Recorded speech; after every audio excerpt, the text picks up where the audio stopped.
राधे राधे। क्या आपके साथ ऐसा कभी होता है कि किसी इंसान को देख के तो मन में बहुत अच्छा लगता है कि ये इंसान बहुत अच्छा है, और किसी को देखकर बड़ी अजीब सी फीलिंग होती है। ऐसा लगता है कि इस इंसान का तो मैं कुछ बुरा ही कर दूं, चाहे आप खुद कितने ही अच्छे क्यों ना हो।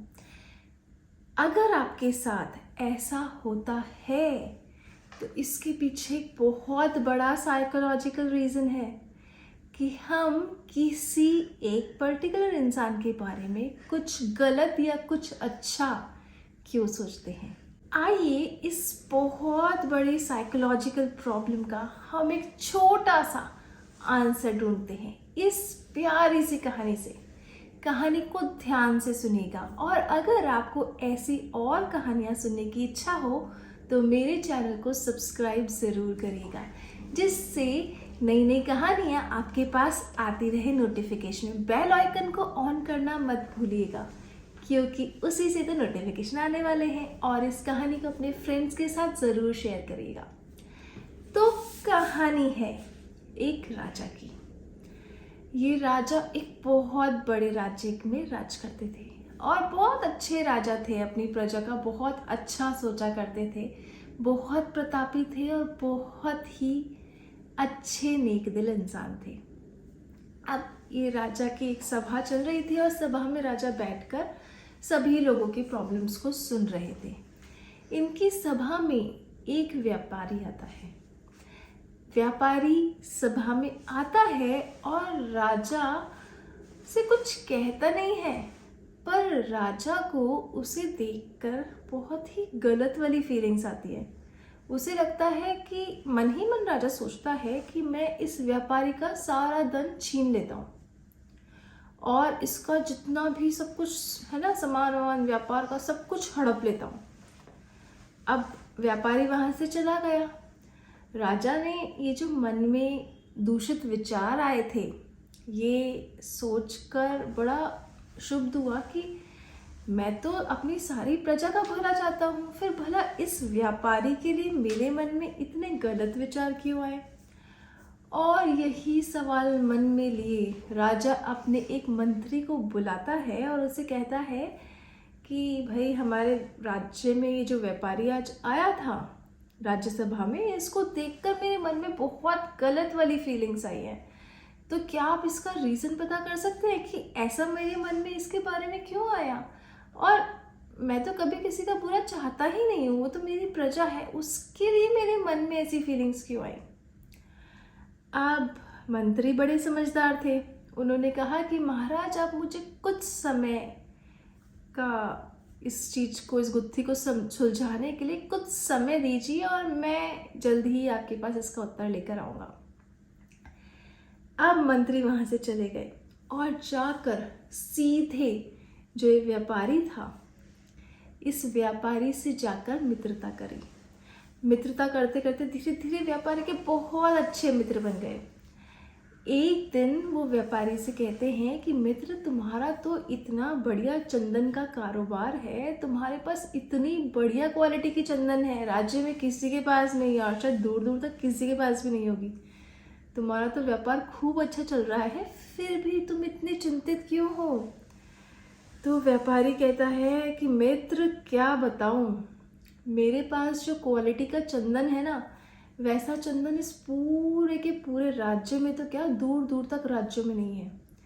इतनी अच्छी क्वालिटी का चंदन है मेरे पास, पर जब भी मैं गाड़ी भर कर इस चंदन को बेचने जाता हूँ, हालांकि मैंने बहुत बहुत बहुत कोशिश करी है, पर ये चंदन कहीं बिकता ही नहीं है। अब मेरे पास बहुत सारा चंदन का ढेर है, और क्योंकि वो चंदन नहीं बिक रहा है तो मेरे बहुत सारे पैसे इसमें अटक रहे हैं। मैं इतना परेशान हूँ इस चंदन को लेकर कि तुम मानोगे नहीं, कुछ कर ही नहीं पा रहा हूँ और लग रहा है कि कुछ समय में तो मुझे अपने व्यापार ही बंद करना पड़ेगा। तो मंत्री कहता है, अरे तुम तो बहुत बड़े व्यापारी हो, तुम्हारे पास कोई ना कोई तो उपचार होगा ही इस समस्या का। तो व्यापारी मज़े मज़े में कहता है कि हाँ, एक उपाय ज़रूर है। जो हमारे राजा है ना, अगर वो मर जाए तो उनको जलाने के लिए बहुत सारा चंदन चाहिए होगा, और तब मेरा सारा चंदन का जो स्टॉक है वो बिक जाएगा, क्लियर हो जाएगा और मेरे पास पैसे आ जाएंगे। अब तो राजा के मरने की ही इंतज़ार है। यही बात सुन के मंत्री को समझ आ गया कि एक्चुअल प्रॉब्लम क्या थी। इस व्यापारी ने राजा के लिए दूषित विचार अपने मन में रख रखे थे। बहुत अननोइंगली, हम जनरली चलते चलते भी ऐसा सोच ही लेते हैं किसी के बारे में भी कि यार गाड़ी आगे निकल जाए तो मैं फटाफट से निकल जाऊँ, ये ऐसे कर ले वैसे कर ले, कुछ भी करके हम सोचते ही रहते हैं। तो वैसे ही व्यापारी ने राजा के लिए गलत फीलिंग अपने दिमाग में रखी कि काश ये राजा मर जाए तो मैं अपना सारा चंदन का स्टॉक क्लियर कर दूं। बहुत छोटी सी इंसिडेंट्स, हर कोई हम भी अपने दिमाग में कभी कभी ऐसा कुछ कुछ सोच लेते हैं, पर उसका इस व्यापारी पर इतना बड़ा इम्पैक्ट पड़ रहा था कि जो व्यापारी ने सोचा वो नेगेटिव थॉट्स राजा तक उन तरंगों के माध्यम से पहुंच गए और राजा के दिमाग में भी इस व्यापारी के लिए गलत फीलिंग्स उठ गई। तो अब मंत्री ने एक काम किया।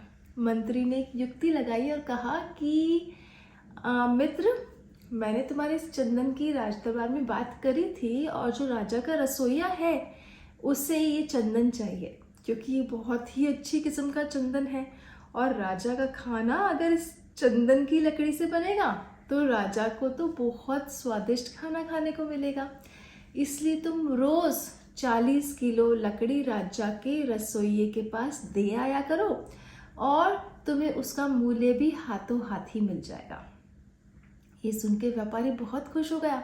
अगर रोज 40 किलो लकड़ी उसे राजा के रसोइये के पास पहुंचानी होगी तो धीरे धीरे करके उसका पूरा स्टॉक क्लियर हो जाएगा और पेमेंट भी कैश में ही मिल रहा है। कैश पेमेंट के साथ उसके सारे ऋण और सारी पैसों की समस्या भी धीरे धीरे दूर हो जाएगी। अब तो व्यापारी बड़ा खुश था और रोज लकड़ियां बेचते बेचते वो यही मन में कामना किया करता था कि राजा दीर्घायु हो, क्योंकि अगर राजा दीर्घ आयु होंगे तो ही तो उसकी रसोई में खाना बनेगा और उसका रोज का 40 किलो का माल वहां पे जाया करेगा। कुछ दिनों बाद ऐसे ही चलता रहा सब कुछ। अब व्यापारी वापस राजा के दरबार में पहुंचा और राजा के दरबार में जाकर वह बस मन में यही कामना करता था कि राजा दीर्घायु हो।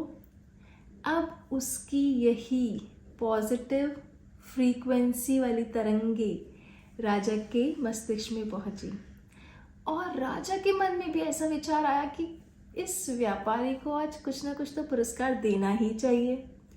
हालांकि राजा ने ऐसा कुछ किया नहीं, पर अब सभा समाप्त होने के बाद राजा ने फिर से मंत्री को बुलाया और मंत्री से पूछा कि मंत्री जी, आज उसी व्यापारी को देखकर मेरे मन में ऐसी वाली फीलिंग्स आई कि मुझे उसे पुरस्कृत करना चाहिए और उसका बहुत सम्मान करना चाहिए। तो ऐसा पहले मैं उसका सारा धन छीन लेना चाहता था और अभी उसको पुरस्कार देना चाहता हूँ। मेरे तो कुछ समझ नहीं आ रहा है कि हो क्या रहा है। तो मंत्री ने राजा को सारी बात बताई और कहा कि महाराज, पहले वह व्यापारी अपनी उस चंदन को बेचने के लिए चाहता था कि आपकी मृत्यु हो जाए और इसीलिए आपके मन में उसकी नेगेटिव फीलिंग्स पहुंच रही थी और आपके सबकॉन्शियस माइंड से वो फ्रीक्वेंसीज आपको एक नेगेटिव इम्पैक्ट कर रही थी, आपको उल्टा सोचने के लिए मजबूर कर रही थी। आपको कुछ नहीं पता था, व्यापारी को कुछ नहीं पता था, पर फिर भी व्यापारी की सोच आपकी सोच को इफेक्ट कर रही थी। तो राजा ने कहा कि अच्छा चलिए ठीक है, पहले ऐसा हुआ समझ में आता है, इसके लिए मैं उसका सारा धन छीन लेना चाहता था, पर अब ऐसा क्या हुआ कि अब मुझे बहुत अच्छा लग रहा है और मैं चाहता हूं कि व्यापारी को पुरस्कृत करूं। तो मंत्री ने उसके साथ जो मित्रता की थी और उसके बाद का सारा वृत्तांत सुनाया और कहा कि अब उस व्यापारी से 40 किलो चंदन हमारे रसोई के पास रोज आया करता है और वह उस घर से खाना बनाकर आपको खिलाता है। तो इससे व्यापारी की सारी समस्या भी हल हो गई। और अब क्योंकि आपकी रसोई को वो हमेशा चलाए रखना चाहता है, इसलिए व्यापारी यही भगवान से दुआ करता है कि आपकी लंबी उम्र हो और आपकी रसोई चालू रहे।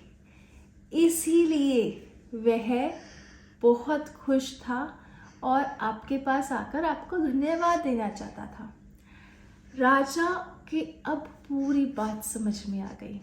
सारा खेल हमारी सोच का है। हम जैसा सोचते हैं वैसा ही दूसरे इंसान के मन में प्रतिबिंबित होता है।